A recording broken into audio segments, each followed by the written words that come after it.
Global Logistics USA. Today I'm joined with Norman Harris, who is our customs brokerage manager in Los Angeles. And then also in Q&A fielding your customs related questions is Maria Miliante, our assistant VP for customs operations. And for technical, like Teams technical issues, we have Kevin Jensen, who is our sales enablement manager. Today's call is scheduled for a quick 30 minutes. We're going to do 15 minutes presentation. The rest of the time remaining will be for Q&A. For questions, we ask that you add your questions into the Q&A tab.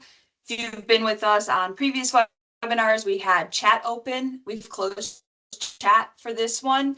So if you could add all your questions in the Q&A, that'd be great. We'll be answering the questions in the order that they're received. And as an attendee, you might notice there's an option to upvote a question, which means it basically moves the question up in priority to give it a better chance of being answered in case we run out of time today. This webinar is being recorded.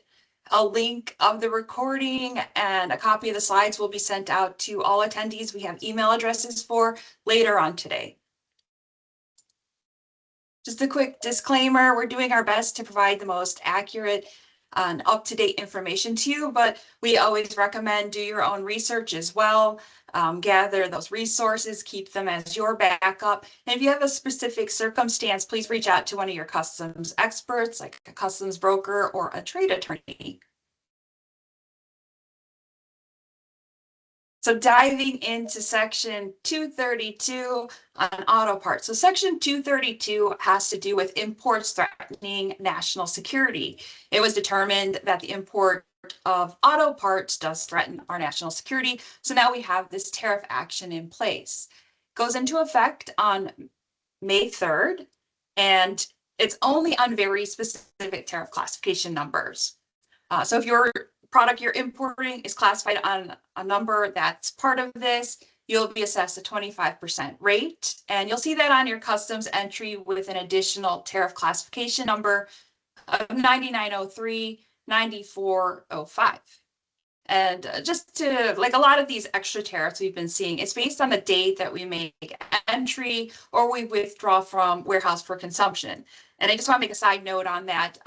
Withdrawn from warehouse means is if you are importing your goods, you have the option of putting them into a bonded warehouse. And then as you withdraw parts, you would pay duties, whatever rates in place at that time, whatever you withdraw.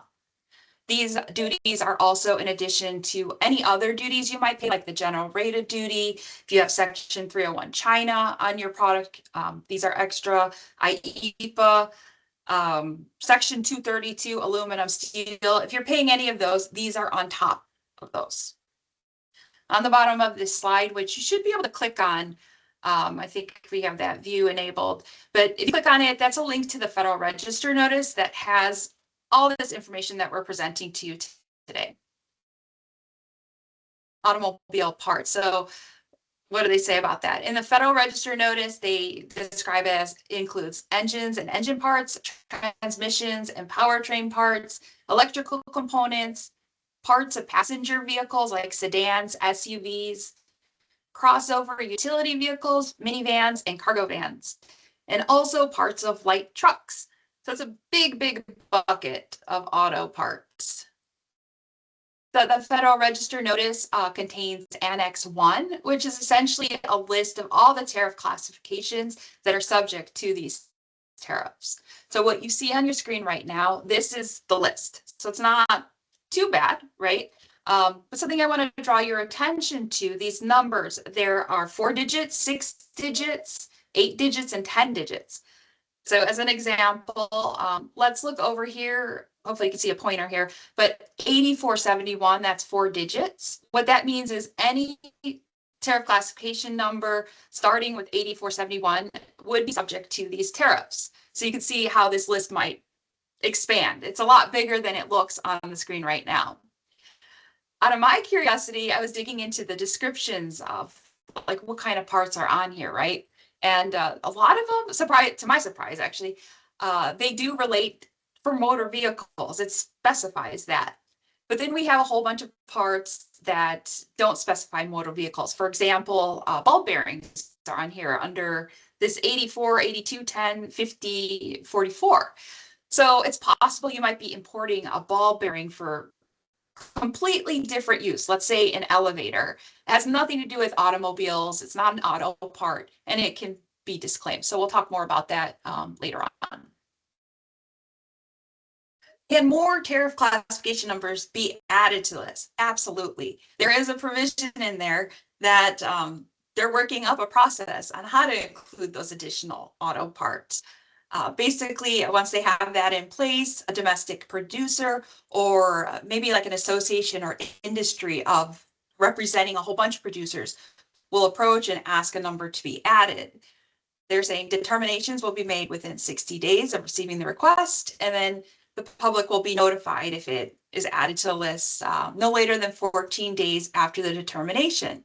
And once we see that public notice, probably in a Federal Register notice, it will also, it could go into effect the day that it's published or even the day after. So it's all written there in the Federal Register notice. And I think it's very possible we will see additions in the future.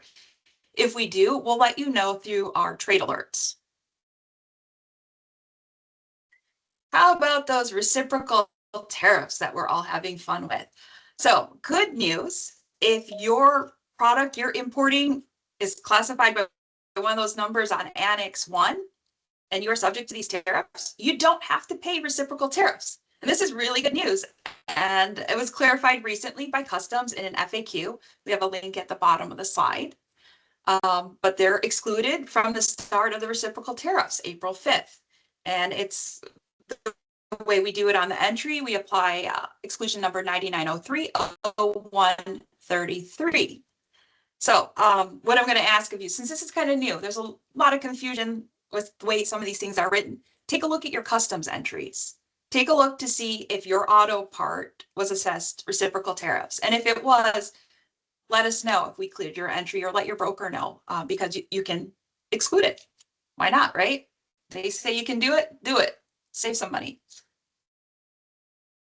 Moving on to our first tariff impact example, brake hoses with fittings made in Japan. It's classification number of 4009-120020, assessed at 2.5% duty rate. We have a reciprocal tariff for Japan. And this is just showing, so you see a lot of rates here. We had a lot of action since our last webinar on reciprocal tariffs. It was initially at 10%. If you had goods made in Japan, it went to 24%, then back to 10%. And if it's a Section 232 auto part tariff, it's excluded. So you see that there. Then we have the auto parts tariffs assessed at 25%. As an importer, if you're importing today, you'll pay 2.5%. If you're importing on May 3rd, when the tariffs go into effect, you'll pay 27.5% for the same product. Now Norman's going to take it the rest of the way. All right. Well, hello, everyone. How are you? Glad you're all here, and we'll go through the next couple of examples. But first, let's start with USMCA, because there are special provisions under most of the new tariffs for USMCA. So the initial exclusion for auto parts that qualify for USMCA preferential treatment shall not be subject to the 25%, and the related tariff is 9903-9406. Future, the value of non-US content in USMCA auto parts will be subject to the 25% tariff when the Secretary publishes notice in the Federal Register. So this is something that's coming, but there hasn't been a provision made to do that. So at the present time, if the goods are non-USMCA, you would pay 25% on the entire lot. Now, it applies only to individual automobile parts defined in Annex 1, which was the screen we looked at before with the list of HTS numbers. So an example, let's say taking the product of brake hoses with fittings, country of origin Mexico, it qualifies for the free trade agreement under USMCA. So the general duty rate under 400912 is free. Under IEPA for 9903-0104 is excluded as of March 7th. The reciprocal tariff is also excluded. And this is interesting because you have the 27, which is the USMCA, and then you have the 33 as an exclusion as well. So because it's Section 232 auto parts, you would have that exclusion of 9903, 9406. So after listing four tariff numbers, the result is zero duty. So another example, let's say we have products of aluminum, let's say aluminum mounting for motor vehicles. And let's say this is on the list of 232 auto parts. Country of origin is Japan. The normal 1 through 97 HTS number is 8302, 30, 30, 60. It would be a 2% duty. Under Section 232 aluminum, 9903, 8508, 25% on the aluminum content. The reciprocal tariff is excluded under 99030133 because the shipment is also covered by 232. However, as Tatiana mentioned earlier, the 232 for auto parts is in addition to the 232 for aluminum under 99039405. So as of April 16th, the duties would be 27%. May 3rd, the duties are 52%. So next example is bodies for passenger automobiles. 8707 is on 870710 is on the list. Country of origin China. And this is one thing that's kind of interesting because if your product is subject to 232 auto parts, then you are excluded from the 125% reciprocal tariff. And so you would have HTS 870710 at 2.5%, Section 301, 25%, the IEPA of 20%, which has been in effect since March 4th. The reciprocal tariff would be excluded because of the fact that the goods are under 232 auto parts, which is 9903, 9405, 25%. So as of April 16th, the duties would be 47.5%. May 3rd, the duties would be 72.5%. Drawback. There's been a question about bringing these goods in and then re-exporting them or destroying them. Drawback is not available for 232. So what if my product is not an auto part? Now there is an exclusion because some parts may have multiple uses.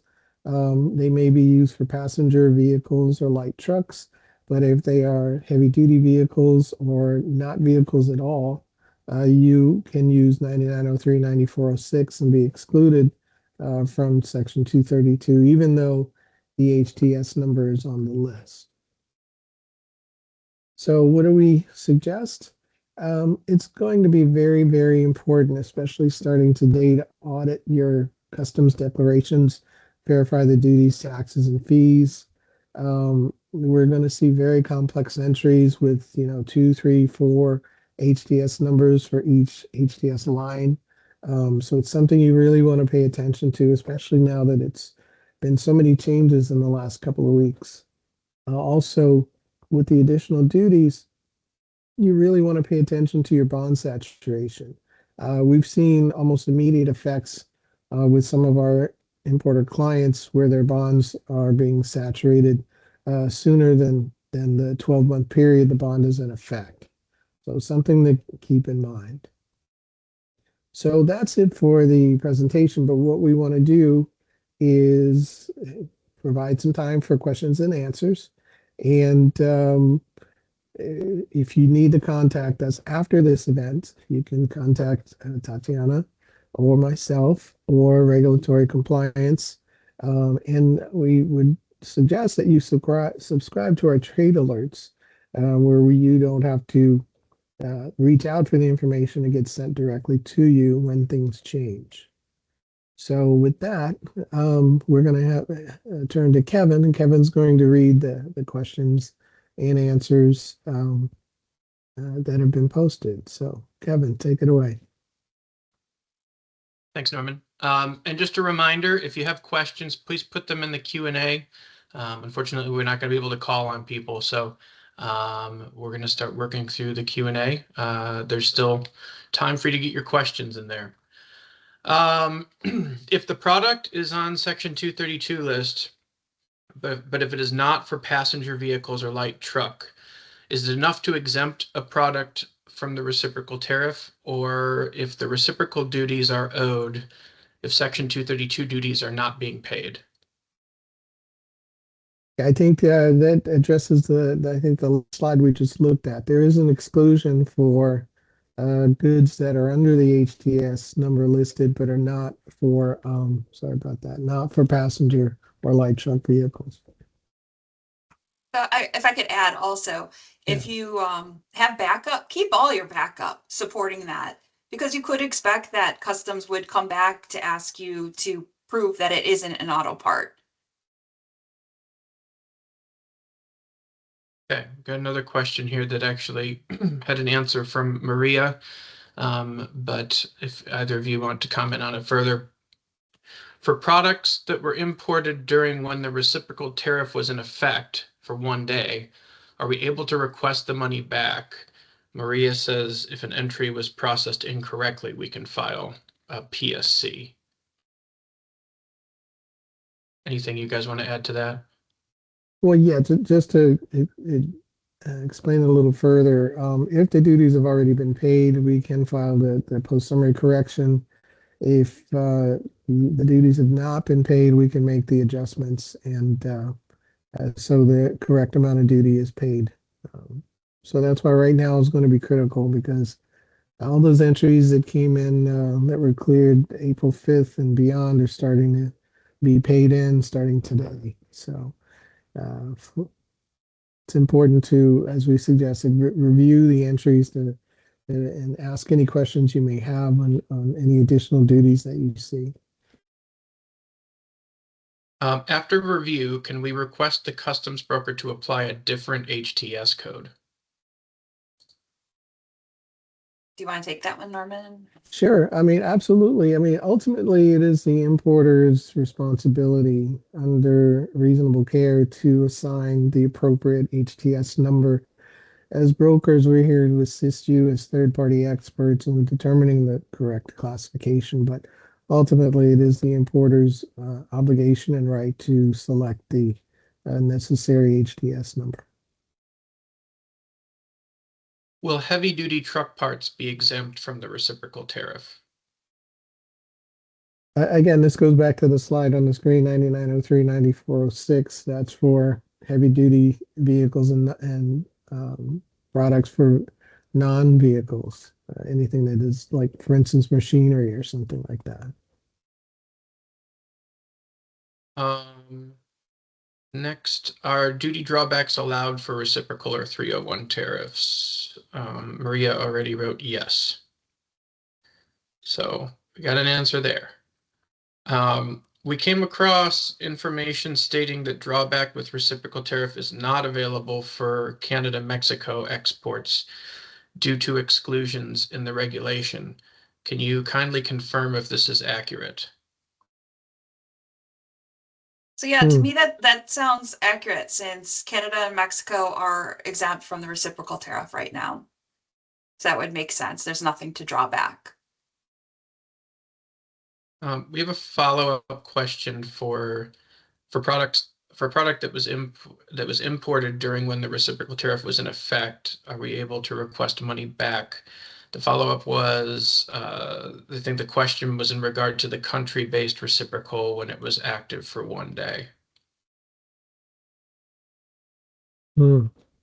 That's a good question. I don't readily have the answer for that. That's something I would have to look into and get back to you on. Okay.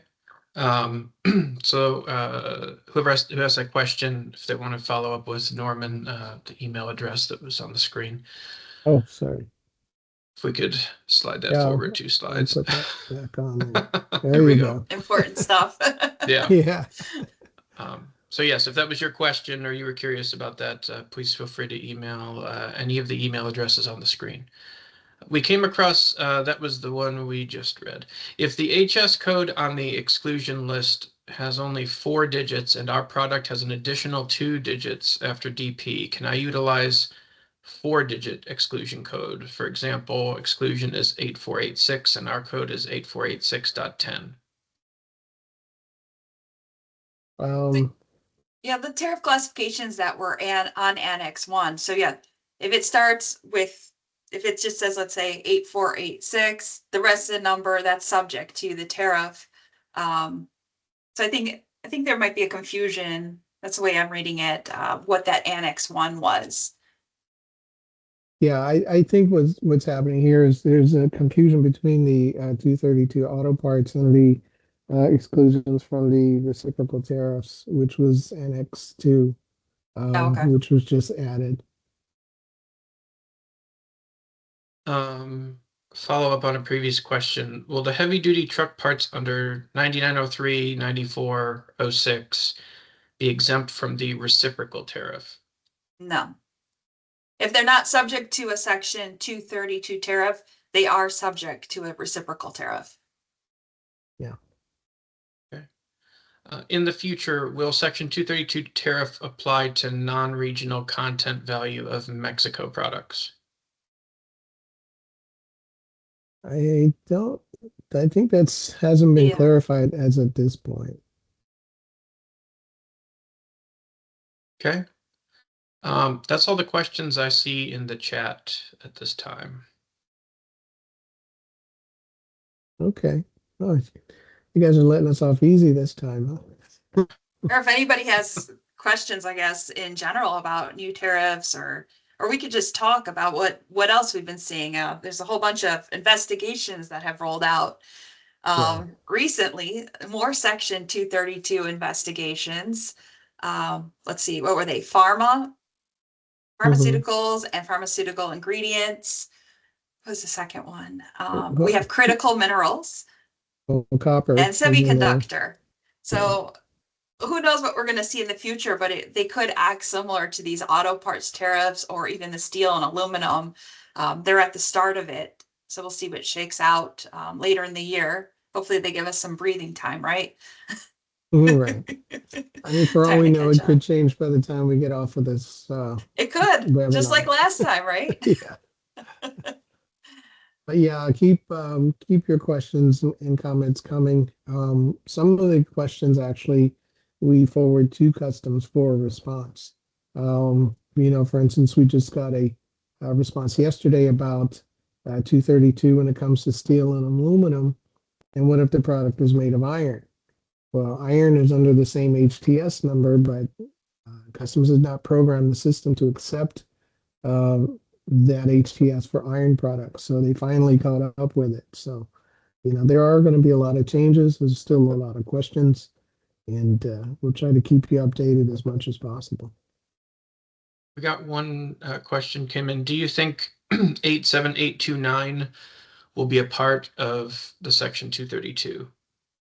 Sounds like something that might be. I'd have to look at the list, or we'd have to look at the description, what that's for. I don't know offhand. Do you, Norman? No, not off the top of my head.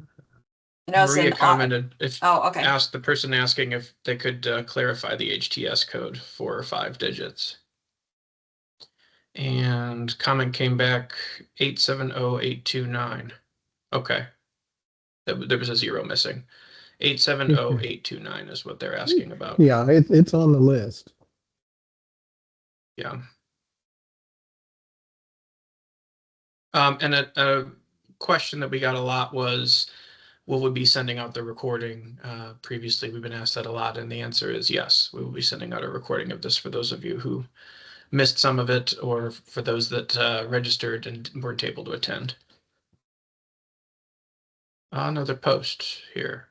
I import plastic parts from NL that become an automotive filter in the US once assembled together with additional components. Am I correct that these are not considered automobile parts when they're imported because at that moment they're simply plastic components?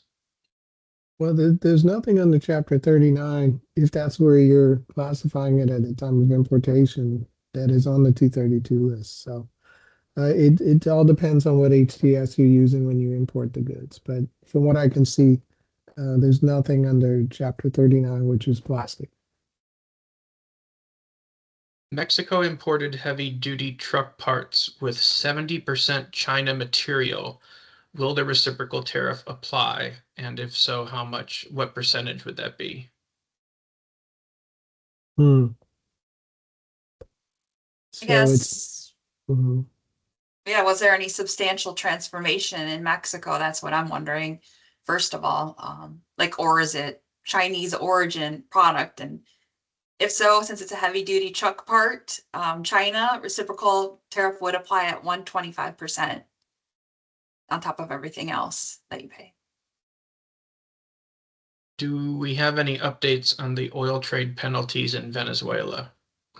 No update so far. They haven't officially announced any country of origins that are subject to the tariffs that relate to Venezuelan oil. Is tooling made of steel for auto parts included in the auto parts tariff? Hmm. If you can give us an HTS number, I don't, It's all HTS number based right now. yeah, So if you classify your product correctly, if it's on the list, you're subject. If not, then you're not.